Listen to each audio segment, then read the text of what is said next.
The best wrestling programs, or in fact any kind of storytelling really, is the kind of mystifying conundrum where it puts your hero, your characters, in a situation where the stakes are so high and the repercussions are so unthinkable that you just don't know where to put yourself. Take the writer's room from Breaking Bad, for example. They were amazing at this. Every single week, Walter White was absolutely done for from all directions, right up until he wasn't, and it made for some incredible TV. But unfortunately, this isn't science. Bitch, it's WWE, and that means that most of the times, more often than not, these payoffs absolutely do not cut the mustard. It's all very well posing the impossible question, and if you don't really have the creative means to come up with the impossible answer, you're just going to find yourselves backed into a corner that you just can't get out of. I'm Adam Nicholas, and these are 10 times WWE booked themselves into a corner. Number 10, Shayna Baszler is a vampire? When Shayna Baszler turned up on the February 10th edition of Monday Night Raw, every single person in the WWE universe was wondering why on earth she had debuted as a vampire. She turned up and bit a chunk out of Becky Lynch during an attack. Now since then, we've seen Shayna Baszler in 2 promos, one of which she said she was going to chew her way through the other opponents in the Elimination Chamber, and the other where she completely intimidated Sarah Schreiber backstage in an interview, notably without opening her mouth. Now, lucky for us, she has been in a match since then against Kairi Sane, and there was, thankfully, no biting to be seen anywhere, which, alright, let's just look at this optimistically, shall we say, for a second. The stuff with Becky Lynch, maybe that was supposed to make Shayna look like the baddest, craziest person you can possibly imagine, like she would do anything to get to where she wants to be, to make a statement, to show the WWE Universe just how unfathomable her reign of terror was going to be on the red brand. I can see what they were trying to do, but ultimately it didn't work, and now we're just left with 2 questions, 2 options to come from that. Either Shayna Baszler is now a vampire, who obviously forgot to do any blood sucking in her most recent match, or this was just a weird creative misfire that is going to go down in history as a fumble on the debut of the Queen of Spades. Number 9, Suplex City. Powered by the confidence of conquering the Undertaker's WrestleMania streak, Brock Lesnar absolutely, and I don't say this lightly, decimated, annihilated, brutalized, victimized, and absolutely demolished John Cena at SummerSlam. Now this would lead to the coining of Suplex City at WrestleMania 31, where Roman Reigns would spend the majority of the main event in Levi's Stadium being thrown around the ring like an empty tracksuit. But despite this being a trademark Paul Heyman booking decision where it maximised the shock factor in Brock Lesnar's matches, it wasn't entirely thought through. You see, unfortunately, when he imbued Brock Lesnar with such power, with such invincibility, it eventually led to Brock having a selective motivation, which unfortunately would then lead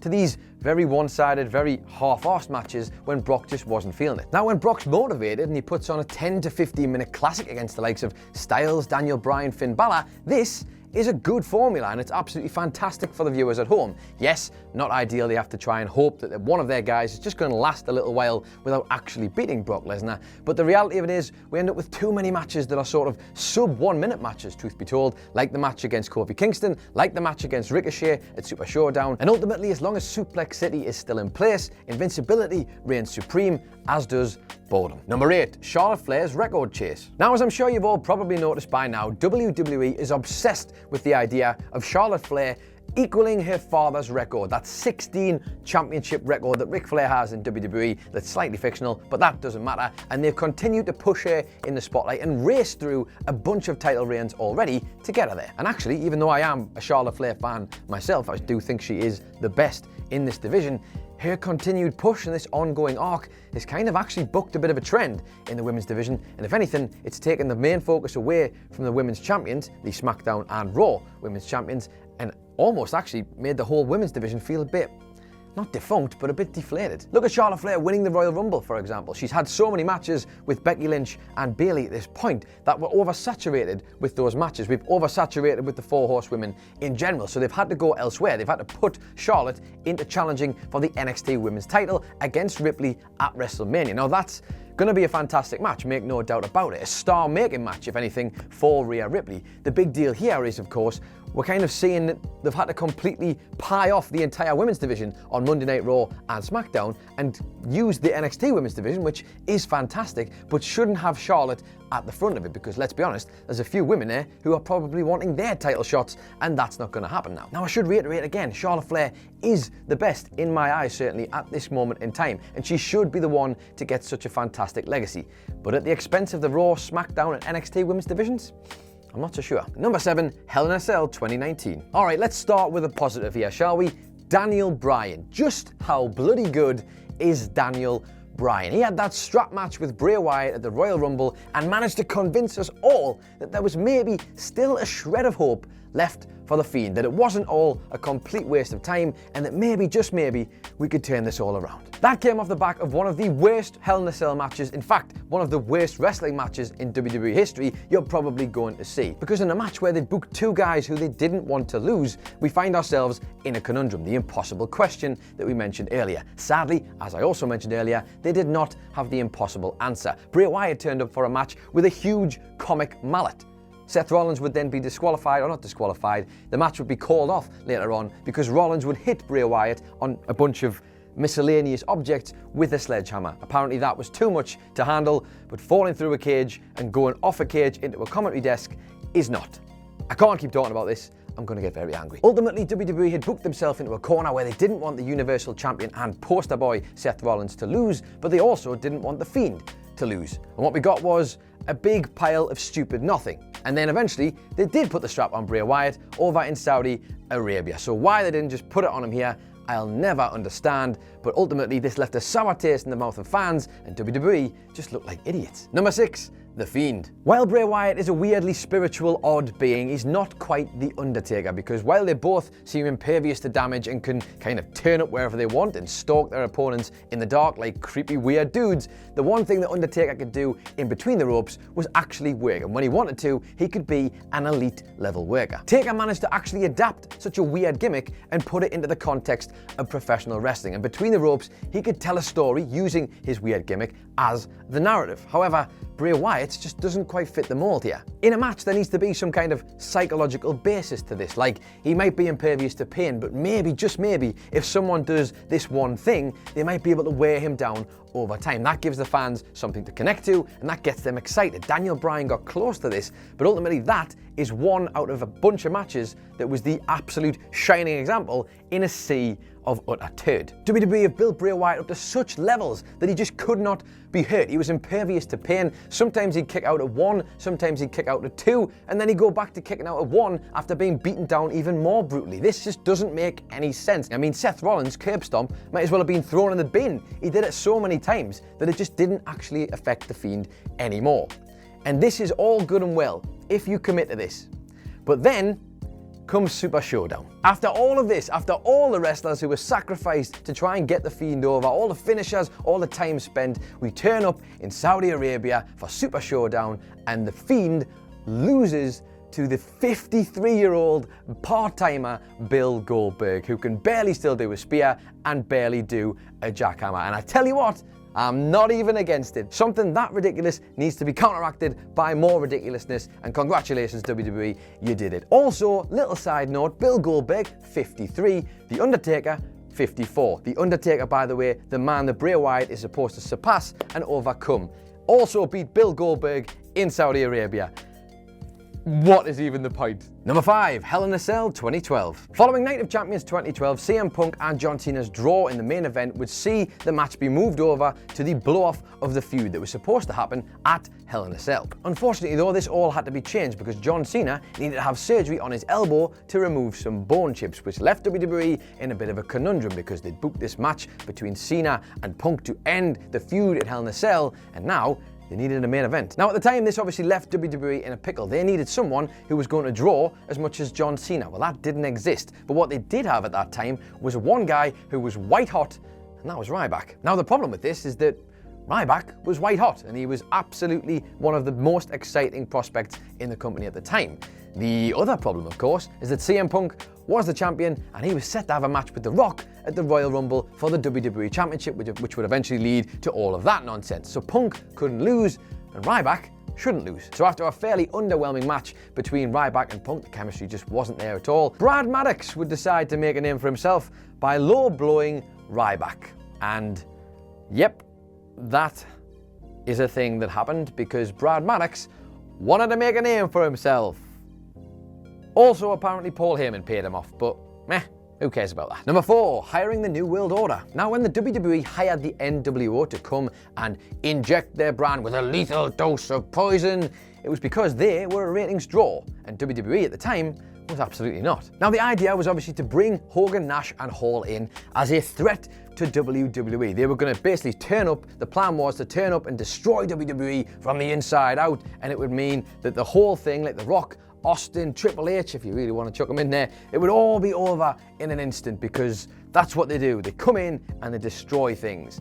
The only problem was, Vince didn't quite take into account quite how over the NWO were as a whole and would continue to be. But WWE would try anyway, and their attempts to get heat on the NWO was so overblown and so farcical that the fans just didn't buy it at all, and instead went even further in the opposite direction, which completely counteracted everything Vince McMahon was trying to achieve. Instead of managing to get the WWE universe to hate the NWO, those feelings of nostalgia and euphoria were just too strong to deny. So despite them trying to bring the NWO in as this lethal dose of poison, this completely ruined the storyline attempts, and ultimately would see the return of Hulk Hogan to prominence. Number 3, The Undertaker versus Shane McMahon. Shane McMahon returned to WWE in 2016 in a bid to seize back the power from his villainous sister Stephanie and put right the company that was going wrong, and his idea was to usher in the new era. Now obviously Vince, who was rather protective over his wonderful product that he spent curating all this time, decided, I'm going to fight against you, Shane,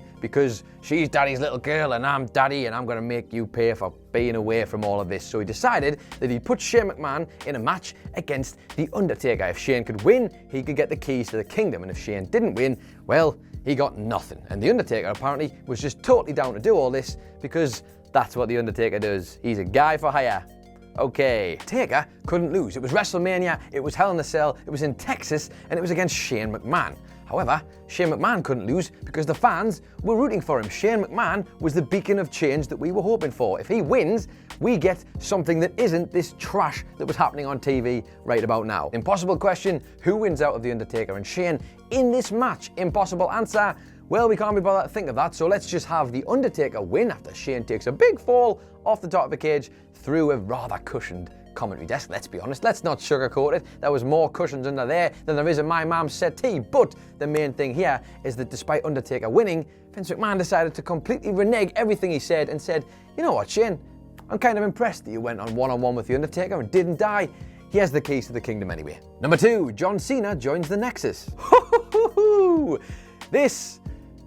This was a good one. After the catastrophic events of SummerSlam 2010, where John Cena recovered from a brutal head injury in less than about, I don't know, a minute and a half to absolutely kill an entire stable to send the fans home happy, WWE decided that they would then book a bunch of absolutely ridiculous, convoluted bollocks that they were just never going to pay off. At Hell in a Cell later that year, John Cena was forced to join the Nexus, per the stipulation of the match, where he was just completely outdone by interference after interference after interference, and it just proved to be that little bit too much even for Big Match John. So Cena joined the Nexus with a little boo-boo face. He was all sad, didn't want to do it, but he had to do it for the first time in his life, being forced to do something he did not want to do. But then he would get fired from the whole thing because he didn't do what he was supposed to do and failed to cost Randy Orton the WWE Championship at Survivor Series.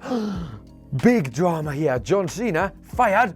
What? This is huge. Except it wasn't, because Cena would turn up in his gear all the goddamn time before being rehired by Barrett because 6 other men were so terrified of being attacked by one man that they actually threatened a mutiny within the Nexus.